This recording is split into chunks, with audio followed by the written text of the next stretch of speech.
when Reagan became governor of California in the 70s, he knew that an educated populace was more progressive and more likely to vote Democratic. And he was determined to stop the explosion of California educated Americans caused by the 1944 GI Bill and free tuition at the University of California, where he was the governor. 40 years later now, we are just kneecapped. We've got 44 million Americans crippled with student debt. This is a $1.5 trillion drag on our economy. And that doesn't begin to describe the damage that's been done to this country. After he destroyed low-income Californians' ability to get an education in the 1970s, his first year as governor of California, he ended free tuition at the University of California system and cut their state aid to the college system by 20% right across the board, just in his first year. You know, and when he was asked why, he said, and I quote, "College students are too liberal," and quote, "America should not subsidize intellectual curiosity." Like, education is just, we just do it for fun, right? I mean, fully 60% of the college-educated vote in 2020 went to Joe Biden. Republicans have a reason to hate college. Colleges produce, you know, thoughtful people. They produce people who are capable of thinking for themselves, who are capable of researching things, who are, you know, who are capable of critical thinking. This is why Limbaugh used to call college graduates and professors the pointy-headed liberals of academia. Right.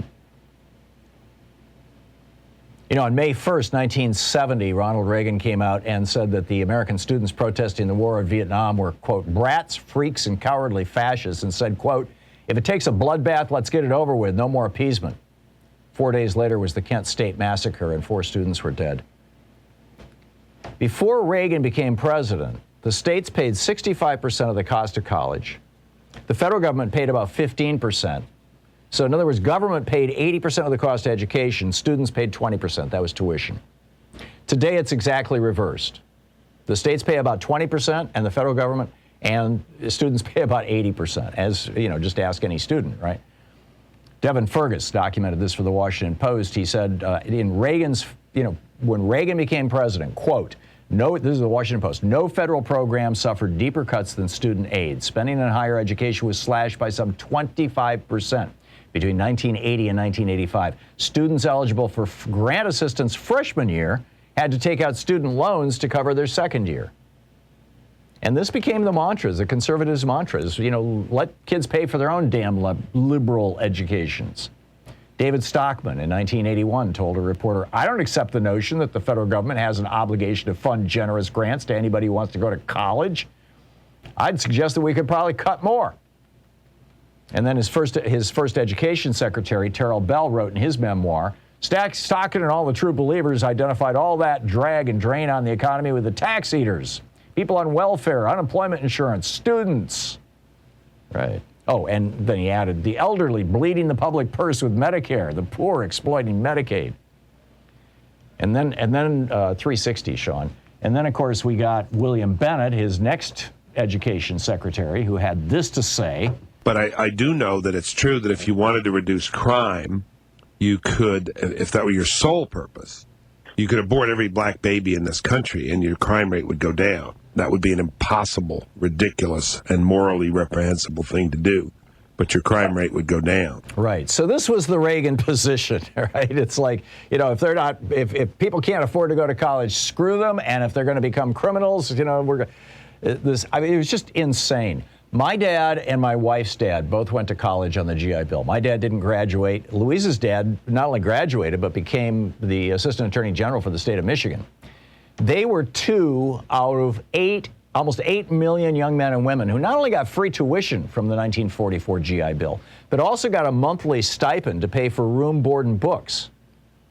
And the return on this investment was breathtaking. Edward Humes wrote a book called Over Here, How the GI Bill Transformed the American Dream. He's like the authority on this subject. And this is an excerpt from that, or a summary of that. That groundbreaking legislation gave our nation, now keep in mind, this paid for with tax dollars. Nobody paid a penny to go to college on this.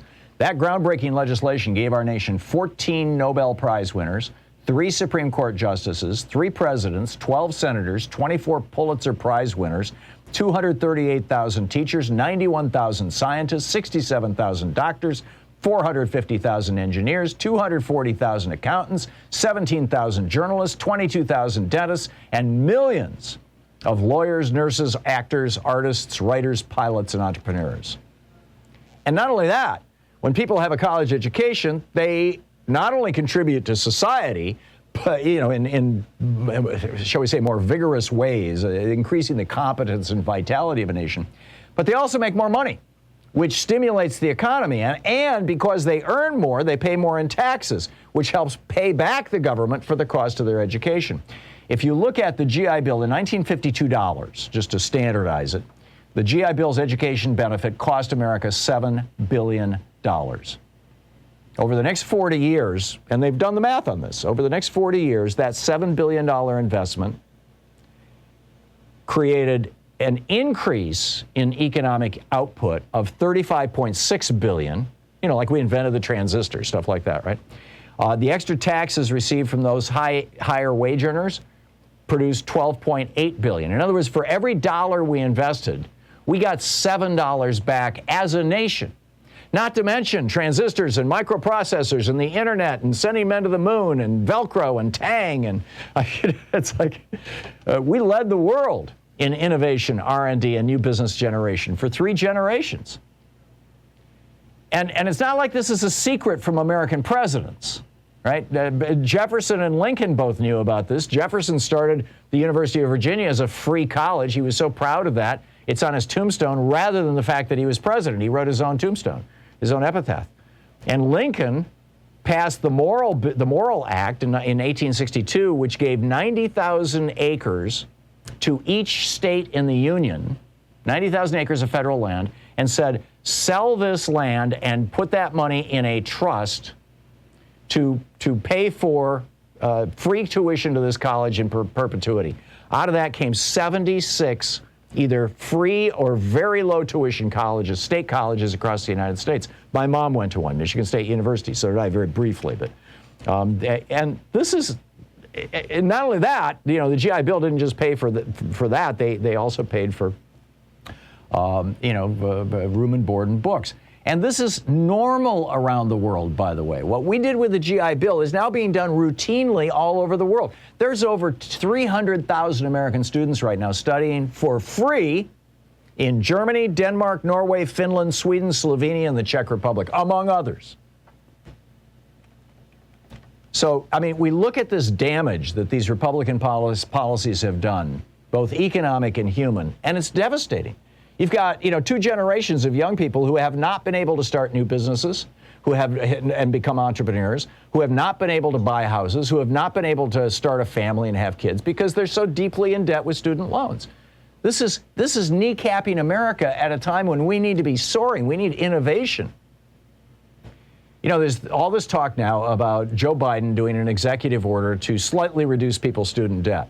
We need Congress to act. We need to fully zero out all student debt in the United States. And we need to go back to funding colleges 80-20 instead of 20-80 like we had before Reagan. We need to reverse Reaganism in this regard and make college in the United States once again something that you can attend. You can put yourself through college like I did. I didn't complete college, but when I went, I paid for it by working as a dishwasher at Bob's Big Boy and changing tires at the Exxon station on Trowbridge Road in East Lansing. My mom, went through college at Michigan State University in the 1940s, paid her way by being a summer lifeguard up in Charlevoix, Michigan, up north in Michigan. You could do that. We should be able to do that again. People should be able to go to college either for free or so cheap that they can pay for it with a summer job. That was America up until Ronald Reagan became president. We need to bring that back. It's essential.